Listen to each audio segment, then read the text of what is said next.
Hello दोस्तों, welcome back to my channel. दोस्तों, आज हम एक्सप्लेन करने जा रहे हैं 2016 में आई एक ड्रामा रोमांस मूवी को जिसका नाम है द लेट ब्लूमर। तो चलिए वीडियो शुरू करते हैं। मूवी की शुरुआत होती है और हम पीटर नाम के एक लड़के को देखते हैं जिसकी उम्र 27 साल है। पीटर एक सेक्स थेरेपिस्ट है और ये उन लोगों का इलाज करता है जिन्हें सेक्स करने की चुल मची होती है। पीटर आज एक बेहद ही हॉट लड़की की थेरेपी शुरू करने वाला था, लेकिन ये लड़की यहाँ खुद को कंट्रोल नहीं कर पाती और ये पीटर को अपनी ओर आकर्षित करने लगती है और ये पीटर से कहती है कि क्या तुम मेरे साथ इंटीमेट होना चाहोगे। लड़की की बात सुनकर पीटर को जरा भी फर्क नहीं पड़ता और ये उसे अपनी एक बुक पढ़ने के लिए देता है जिसमें उसने लिखा था कि कैसे हम अपने अंदर की भावनाओं को बदलकर अपने आप को शांत करके अपनी जिंदगी में आगे बढ़ सकते हैं। पीटर यहाँ पूरी तरह से सेक्स के खिलाफ था और ये दावा करता है कि आज तक कभी भी इसने सेक्स नहीं किया, क्योंकि पीटर का मानना था कि सेक्स हम सभी को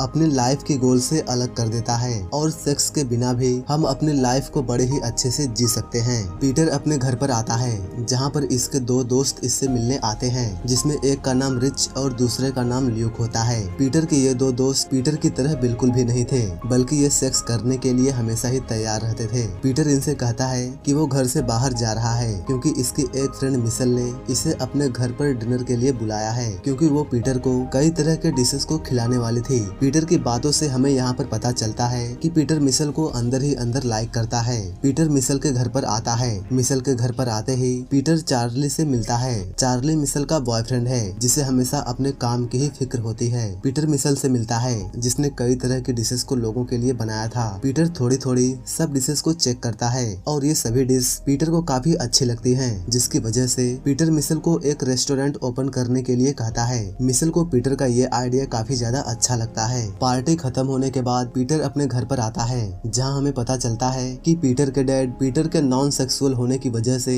काफी परेशान हैं। ये पीटर की मॉम से कहते हैं कि अगर पीटर गे भी होता तो ठीक था, लेकिन वो किस तरह का लड़का है ये मुझे आज तक नहीं पता चला, क्योंकि उसे सेक्स की जरा भी चाह नहीं है। पीटर अपने ऑफिस में आता है जहाँ पीटर की बॉस पीटर को बताती है कि उसने सेक्स के खिलाफ जिस बुक को लिखा था वो बुक काफी ज्यादा फेमस हो रही है, जिसकी वजह से पीटर को एक बड़े ही फेमस शो में इंटरव्यू के लिए बुलाया गया है, जिसकी वजह से इनके क्लिनिक की डिमांड और भी ज्यादा बढ़ जाएगी। पीटर जब अपने घर पर आता है तब ये चार्ली को मिशेल के घर के बाहर देखता है। पीटर को पता चलता है कि चार्ली और मिशेल का ब्रेकअप हो चुका है, क्योंकि चार्ली अपने काम में व्यस्त रहता था और ये मिशेल को टाइम नहीं दे पाता था। चार्ली को जाने के बाद पीटर मिशेल से मिलता है। मिशेल काफी सैड होती है और ये पीटर को गले लगाकर रोने लगती है। मिशेल पीटर से कहती है कि अब मैं एक शेफ बनने के लिए स्ट्रगल करूंगी और तुम मुझे ऐसा करने के लिए हमेशा ही कहते थे। पीटर भी यहाँ इसे कहता है कि हाँ, तुम्हें ये करना चाहिए। पीटर की बात से मिशेल काफी खुश होती है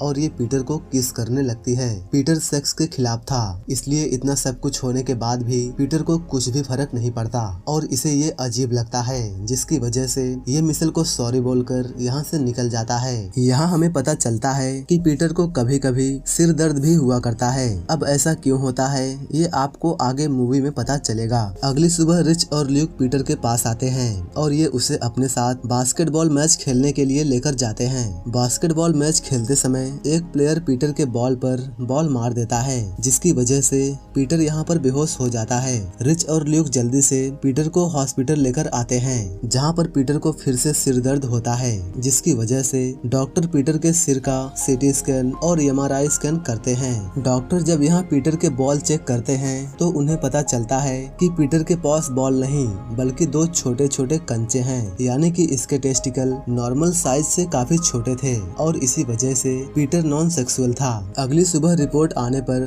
डॉक्टर पीटर को बताते हैं कि तुम्हारे अंदर कई सालों से एक ट्यूमर है जिसने तुम्हारी पिट्यूटरी ग्लैंड को दबाकर रखा है, जिसकी वजह से तुम्हारे टेस्टिकल की ग्रोथ नहीं हुई और वो छोटे ही रह गए और इसी वजह से तुम्हारे शरीर में टेस्टोस्टेरोन हार्मोन्स नहीं बन रहे थे, बल्कि तुम्हारा शरीर प्रोलैक्टिन हार्मोन्स को बना रहा था। इसका मतलब ये था कि पीटर आज 27 साल का होने के बाद भी इसका नुन्नू खड़ा नहीं होता था और इसी वजह से आज तक कभी भी पीटर को सेक्स करने की इच्छा नहीं हुई और ये सेक्स के बारे में अलग अलग किताबों को लिखता गया। डॉक्टर पीटर से कहते हैं कि वो पीटर का ऑपरेशन करके उसके ट्यूमर को बाहर निकालेंगे, जिसके बाद पीटर अपनी लाइफ को एंजॉय कर पाएगा। डॉक्टर की बात सुनकर पीटर काफी खुश होता है, क्योंकि अभी तक पीटर को लग रहा था कि वो सेक्स न करके लोगों को बदल रहा है। डॉक्टर पीटर का ऑपरेशन करते हैं और पीटर का ऑपरेशन सक्सेसफुल हो जाता है और सभी लोग पीटर को उसकी नई जिंदगी में वेलकम करते हैं। हॉस्पिटल के बाद पीटर अपने पेरेंट्स के घर पर रुकता है ताकि ये जल्दी से ठीक हो सके। पीटर एडल्ट मैगजीन को देखकर अपने सोए हुए अरमानों को जगाने की कोशिश करता है, लेकिन इसका कुछ भी असर नहीं पड़ता। अगले दिन इसके दोनों दोस्त इससे मिलने आते हैं और वो अपने साथ एक स्ट्रिपर को भी लेकर आते हैं ताकि ये लड़की पीटर के सोए हुए अरमानों को जगा दे। ये लड़की पीटर को काफी ज्यादा सेड्यूस करती है और ये अपने अंगों की तरंगों से पीटर को मजे लेने के लिए कहती है, लेकिन पीटर बेचारा खड़ा ही नहीं हो पाता। लेकिन उसके दोस्त ल्यूक का बाहर ही खड़ा हो जाता है। अंदर ये लड़की पीटर को खड़ा करने के चक्कर में बेचारी खुद ही बैठ जाती है। अगली सुबह पीटर जब सोकर उठता है तब ये नीचे आता है। पीटर को देखकर उसकी फैमिली खुश हो जाती है क्योंकि अब पीटर का नुन्नू स्टैंड हो चुका था। इसका मतलब कि अब पीटर छोटा बच्चा नहीं रहा। पीटर जल्दी से तैयार होकर अपनी लाइफ को शुरू से जीने के लिए घर से बाहर जाता है। पीटर जब अपने घर पर आता है तब ये देखता है कि इसका दोस्त ल्यूक एक लड़की से इंटीमेट हो रहा था। पीटर इन्हें यहाँ से जाने के लिए कहता है। पीटर देखता है कि इसका पेनिस अभी भी स्टैंड है, तो ये उसे बैंड करने के लिए जल्दी से टॉयलेट में जाकर मास्टरबेट करता है। पीटर अपनी नई जिंदगी में अपनी हवस को मिटाने के लिए दिन में कई बार मास्टरबेट करने लगता है। एक दिन मिशेल पीटर से मिलती है और कहती है कि ये एक कुकिंग चैलेंज में हिस्सा लेने जा रही है और अगर इसने उस चैलेंज को जीत लिया तो इसे लॉस एंजल्स के एक बड़े रेस्टोरेंट में काम करने का मौका मिलेगा और ये वहाँ से अपने शेफ बनने की शुरुआत कर सकती है। इसलिए अब ये कुछ दिनों तक बाहर ही रहेगी। ये सुनकर पीटर को अंदर से तो काफी दुख होता है, लेकिन ये उसे दिखाने के लिए वो एकदम से खुश हो जाता है। पीटर जब ऑफिस आता है तब ये अपने एक पेशेंट से मिलता है। अपने पेशेंट की बात सुनकर पीटर को सेक्स की उत्तेजना होने लगती है, लेकिन इसे कुछ चिड़चिड़ापन भी होने लगता है। पीटर डॉक्टर के पास आता है और पूछता है कि इसके साथ ऐसा क्यों हो रहा है और इसे सेक्स को लेकर इतनी उत्तेजना क्यों हो रही है। इस पर डॉक्टर इसे बताते हैं कि तुम्हारे अंदर टेस्टोस्टेरोन हार्मोन्स 15 साल बाद बनना शुरू हुए हैं, इसलिए ये सब तुम्हारे शरीर में इतनी तेजी से हो रहा है। मतलब कि तुम्हारा तोप अब कहीं पर भी फायर होने के लिए तैयार है और तुम्हारे शरीर में टेस्टोस्टेरोन हार्मोन्स को बनना देरी से शुरू हुआ है, इसलिए तुम्हारे अंदर कुछ साइड इफेक्ट भी होंगे, जैसे आवाज भारी होना, चिड़चिड़ाहट होना, सेक्स की उत्तेजना जैसी समस्याएं। लेकिन तुम घबराना मत, सब ठीक हो जाएगा। शाम के टाइम पीटर मिशेल से बात करता है और उससे उसके कंपटीशन के बारे में पूछता है। मिशेल यहाँ किसी दूसरे के बारे में बात करती है, जिसकी वजह से पीटर को थोड़ा जलन महसूस होती है। अगले दिन पीटर रेडियो पर अपना इंटरव्यू देने जाता है, लेकिन इंटरव्यू के समय पीटर के आवाज में बदलाव आता है और ये इंटरव्यू पूरा नहीं कर पाता। शाम के टाइम पीटर अपने पेरेंट्स के पास आता है और इन्हें अपनी समस्याओं के बारे में बताता है, जिस पर पीटर के डैड पीटर को प्यूबर्टी के बारे में अच्छे से समझाते हैं और कहते हैं कि इस उम्र में ये सब होना नॉर्मल है। लेकिन पीटर यहाँ अपने पेरेंट्स से झगड़ने लगता है और ये यहाँ से गुस्से में चला जाता है। पीटर को जाने के बाद हम देखते हैं कि उसके डैड इस झगड़े से जरा भी सेट नहीं है, बल्कि ये काफी खुश होते हैं और कहते हैं कि हमने इस समय का 15 साल से इंतजार किया है। शाम के टाइम पीटर फिर से मिशेल से बात करता है और मिशेल दोबारा से किसी और के बारे में बात करती है, जिस पर पीटर गुस्सा हो जाता है और ये मिशेल को बातें सुनाकर कॉल कट कर देता है। अगली सुबह पीटर अपने दोस्तों से मिलता है, जहाँ रिच पीटर से कहता है कि मेरे दोस्त आने वाली 22 तारीख को क्या तुम मेरे बच्चों को मेरे घर पर बेबी सिटिंग कर सकते हो। पीटर कहता है कि तुम कहाँ जा रहे हो। तब रिच उसे बताता है कि 22 तारीख को इसकी एनिवर्सरी है और उस दिन ये और उसकी वाइफ रेस्टोरेंट में डिनर करेंगे। इसके बाद ये एक होटल में जाकर अंधाधुन खून पसीना निकालेंगे, क्योंकि घर में बच्चे रहते हैं, जिसकी वजह से हम घर पर ये सब नहीं कर पाते। पीटर रिच के बच्चों की बेबी सिटिंग करने के लिए तैयार हो जाता है। जैसे जैसे दिन बीत रहा था पीटर को सेक्स के प्रति काफी एट्रैक्शन होने लगती है। इसी वजह से पीटर का पड़ोसी जोश पीटर को टिंडर के जरिए लड़कियों से मिलने के लिए कहता है, क्योंकि वहाँ पर पीटर कई लड़कियों से मिलकर उनके साथ में सेक्स कर सकता है। पीटर इसके लिए तैयार हो जाता है। पीटर ये सब इसलिए करता है ताकि मिशेल को प्रपोज करने के बाद वो किसी दूसरी लड़की से इंटीमेट नहीं होना चाहेगा, इसलिए ये प्रपोज से पहले ही कई सारी लड़कियों के साथ सेक्स करता है। एक दिन जब पीटर अपने घर पर आता है तब ये चार्ली को मिशेल के घर के बाहर देखता है। चार्ली यहाँ मिशेल को सॉरी बोलने आया था। पीटर चार्ली से कहता है कि मिशेल घर पर नहीं है, इसलिए तुम परेशान मत हो और ये फूल मेरे पास रख दो।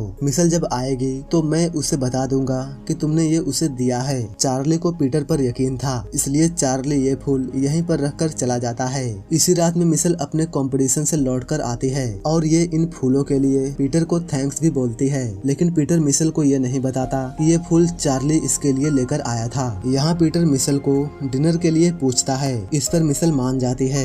अब इन दोनों का ये पहला डेट था, इसलिए पीटर अच्छे से तैयार होता है। पीटर तैयार हो रहा था कि तभी इसका दोस्त रिच इसे कॉल करता है और वो पीटर को अपने बच्चों की बेबी सिटिंग करने के लिए बुलाता है, लेकिन पीटर भूल गया था कि आज 22 तारीख है। पीटर रिच से कहता है कि सॉरी, आज मैं नहीं आ सकता क्योंकि मैं आज मिशेल को डेट पर लेकर जा रहा हूँ। इस पर रिच काफी गुस्सा हो जाता है और पीटर एक बच्चे की तरह रिच से झगड़ता है। इसके बाद पीटर मिशेल को एक फेमस रेस्टोरेंट में लेकर आता है। इस पर मिशेल काफी इम्प्रेस होती है क्योंकि इस रेस्टोरेंट में टेबल मिलना काफी मुश्किल होता है। पीटर यहाँ मिशेल के सामने एक बिगड़े हुए लड़के की तरह का व्यवहार करता है क्योंकि वो मिशेल को दिखाना चाह रहा था कि वो पहले का पीटर नहीं है बल्कि अब ये बदल चुका है। मिशेल को पीटर का ये व्यवहार काफी अजीब लगता है। ये दोनों डिनर शुरू करने ही वाले थे कि तभी यहाँ पर रिच और इसकी वाइफ आ जाते हैं और हमें यहाँ पता चलता है कि जिस टेबल पर ये दोनों बैठे हैं उस टेबल को रिच ने अपनी और अपनी वाइफ के लिए बुक की थी,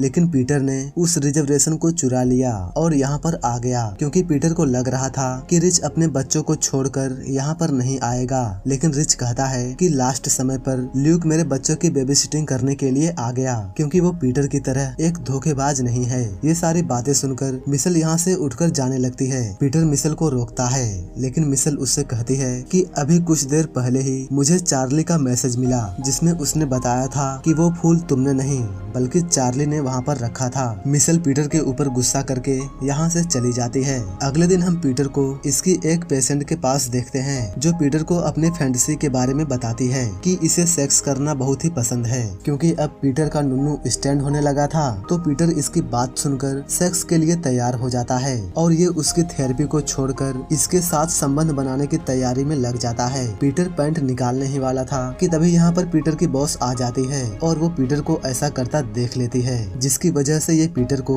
इस जॉब से निकाल देती है। पीटर अपने अंदर के बदलाव को कंट्रोल नहीं कर पा रहा था, इसलिए ये काफी समय बाद अपने फादर से मिलता है और उनसे कुछ सलाह मांगता है। पीटर बताता है कि इसे अपने ऊपर कंट्रोल नहीं मिल रहा है। इस पर इसके फादर इसे बताते हैं कि मर्दों के अंदर इस तरह का बदलाव प्यूबर्टी के दौरान होता है क्योंकि ये सब हार्मोन्स का किया धरा होता है। लेकिन हाँ, हमें अपनी गलतियों को मानना चाहिए क्योंकि एक असली मर्द बनना और मर्द बनने का दिखावा करने में बहुत ही फर्क होता है। पीटर कहता है कि वो कल के अपने इंटरव्यू में लोगों को क्या बताएगा जब ये खुद ही इसके लिए परेशान है और इसका खुद पर ही कंट्रोल नहीं है। पीटर के डैड कहते हैं कि तुम केवल वही बोलना जो तुम्हारा दिल करे। अगले दिन पीटर इंटरव्यू में अपने बुक को सबसे बेकार बुक बताता है और बताता है कि इसने 15 सालों से इन सभी चीजों का एक्सपीरियंस नहीं किया था, इसलिए अपनी इच्छाओं को दबाने से अच्छा है कि खुद को लोगों के सामने लेकर आओ। पीटर कहता है कि सेक्स हमारी जिंदगी का एक बेहद ही जरूरी हिस्सा है और हम सभी को इसका फायदा लेना चाहिए। पीटर की बात सुनकर यहाँ मौजूद सभी लोग पीटर के लिए ताली बजाते हैं। पीटर रिच के पास जाता है और ये उससे माफी मांगता है। रिच पीटर को माफ भी कर देता है।